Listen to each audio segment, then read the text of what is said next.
So I will start by saying that I will show you a partial deck. It's majors only plus court card.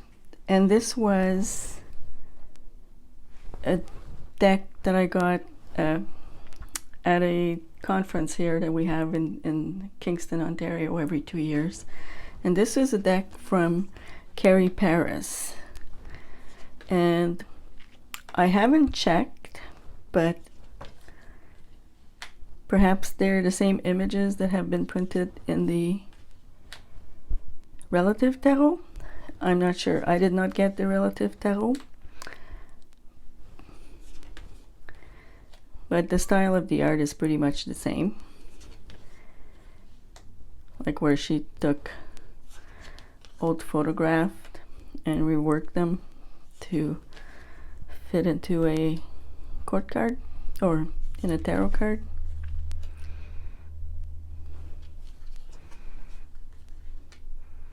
And it does have some diversity.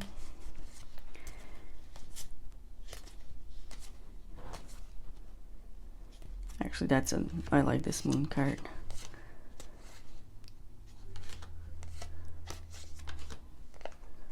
So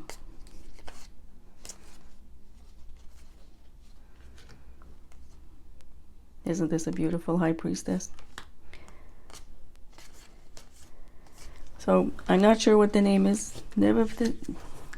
I'm not sure what the name is of this deck, but all I can say is that it's from Carrie Paris. And the next deck I'm going to show you is the Mesquite Tarot. And again, it's a small deck compared to other tarot cards. If you look at here, you know, there's the size. And this is one of those decks that I got because I like the simplicity of the art. That it didn't take, like the cards aren't too busy.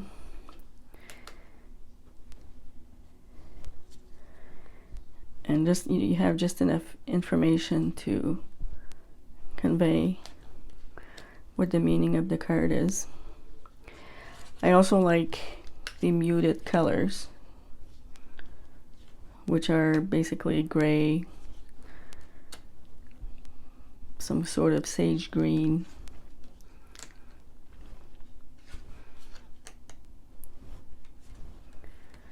and sort of taupey colors. So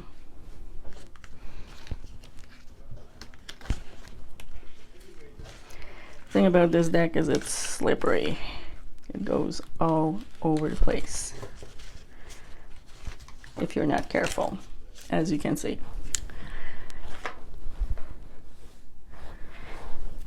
And here's my copy of the Sasuraibito Tarot, also known as the Sasuraibito Tarot, which is what I tend to call it.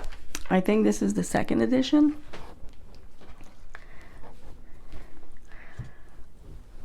And this is a really popular deck for a reason. The art works well with the tarot card.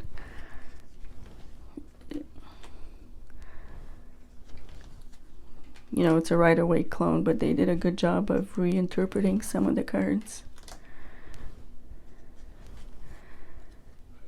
This is, you know, in the 20 majors, favorite majors, a lot of people pick this card as their favorite for the Fool.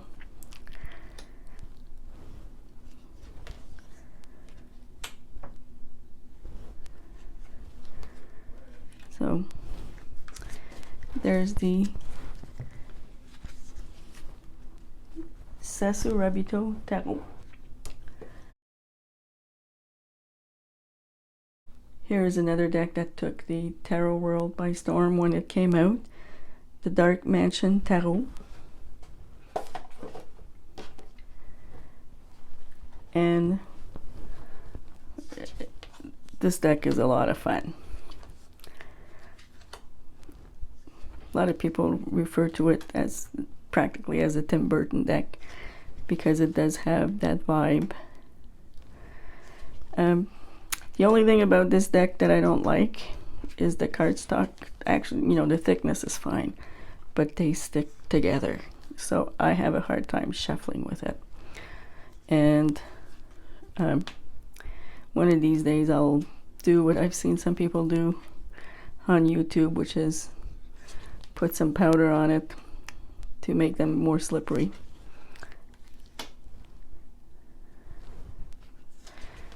But it's, you know, it's a standard, it's a, you know, rider weight clone.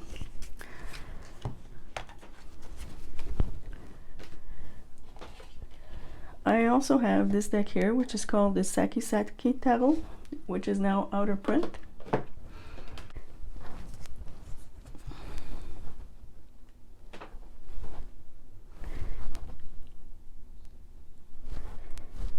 So these are the backs. And the images are like, the art is quite quirky and unusual. A lot of this art is, you have the symbol, which is fairly easy to recognize, but all the backgrounds are pretty much abstract.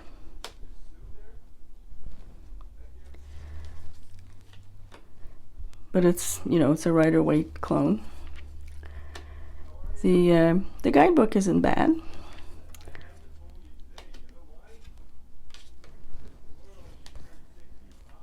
So there's the Sakki-Sakki Tarot. Here is the Moonchild Tarot. And here's the backs.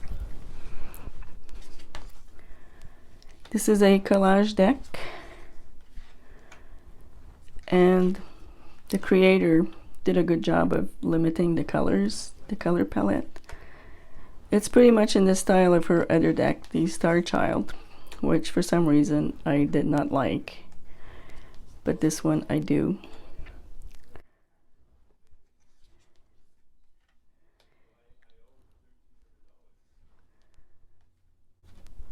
And depending on the card, it's a good reader.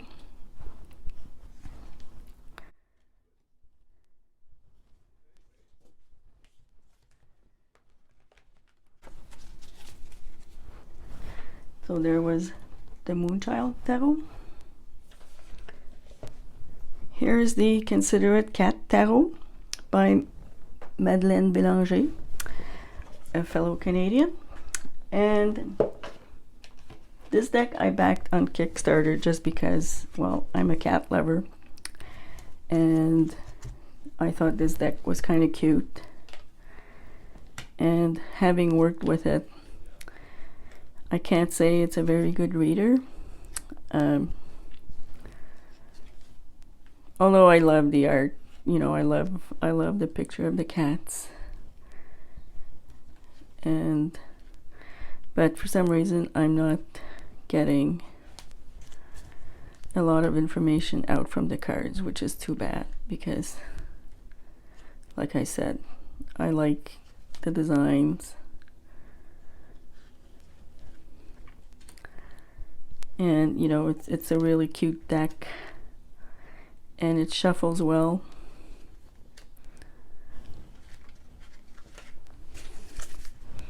So there's the Considerate Cat Tarot. And to continue with the animal theme, this deck is the Lowrider Tarot that you can get still on Etsy, and it's a deck about. It's a dog deck with dashoons, or what we affectionately call sausage dogs. And this is a deck that's pretty cute. Now this was an impulse purchase, so I haven't worked with it yet. And the direction of the card is a little bit different.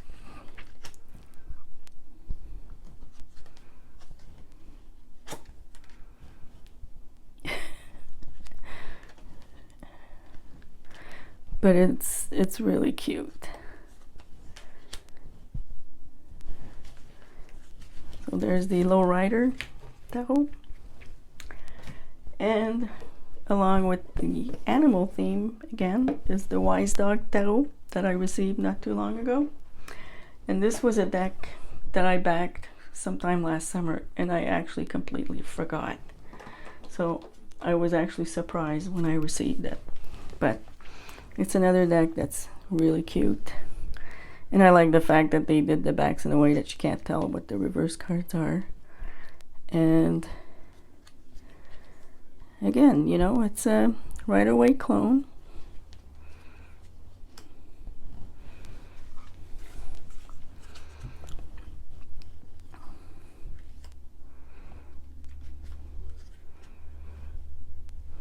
And you've got all kinds of breeds featured. There's the Hangman.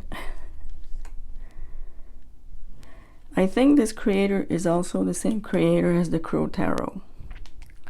So I don't have the Crow Tarot, but there might be some similarity into the art. So there's the Wise Dog Tarot. Now I'm gonna show you some collectibles. And Chris-Anne is a fellow Canadian, so when she put her decks on Kickstarter last year, I backed her right away, and I'm glad I did.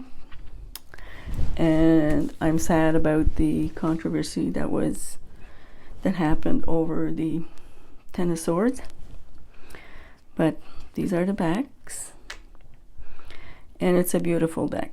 A lot of people like this deck. And I can see why. She put a different spin on the cards that are still, but they're still readable.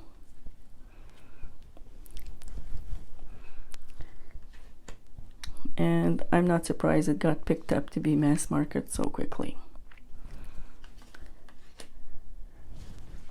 So there's the Seer Tarot.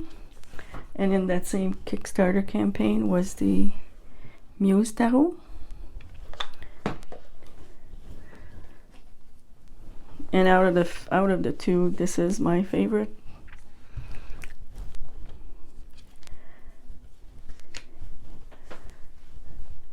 I guess not.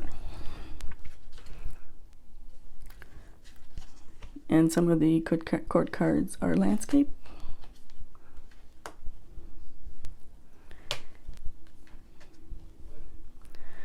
So I think this is more collage deck than the other one, where the other one is art that she drew. This one is collage with some art. So there's the Muse Tarot.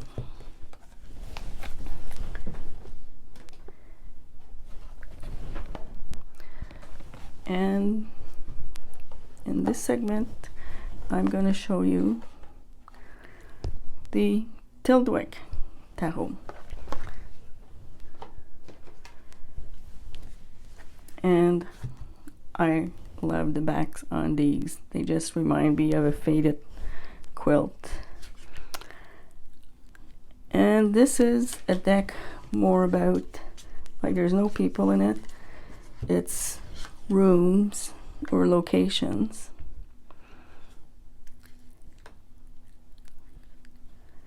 Where you would think the card lives. Actually, this is upside down. And the art is pretty subtle, even the titles is pretty subtle. This deck is, I don't use this deck for readings. It's more for contemplation, to meditate, to path work. Although I'm curious if people do use this deck for readings, to read with. And it is currently out of print because a creator died a couple years ago. But apparently his brother, who inherited the estate, is actually working at having it reprinted. So there's the Tyldwick Tarot.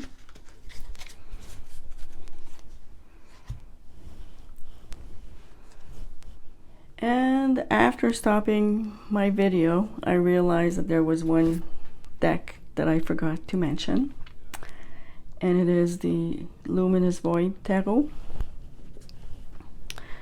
which is another one of those decks that I really like, although it's hard for me to shuffle. But these are the backs, and it's a series of watercolors. It's a standard Rider-Waite clone, but sometimes you do have to look at the image and figure out what's in the card. Because it is watercolor, it's not always very clear.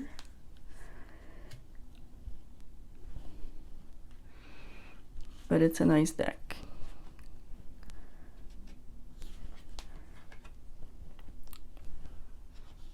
And I think I have the second edition, which is a smaller version than the original one that she had put out, which is good because I do have small hands. So there's the Luminous Tarot.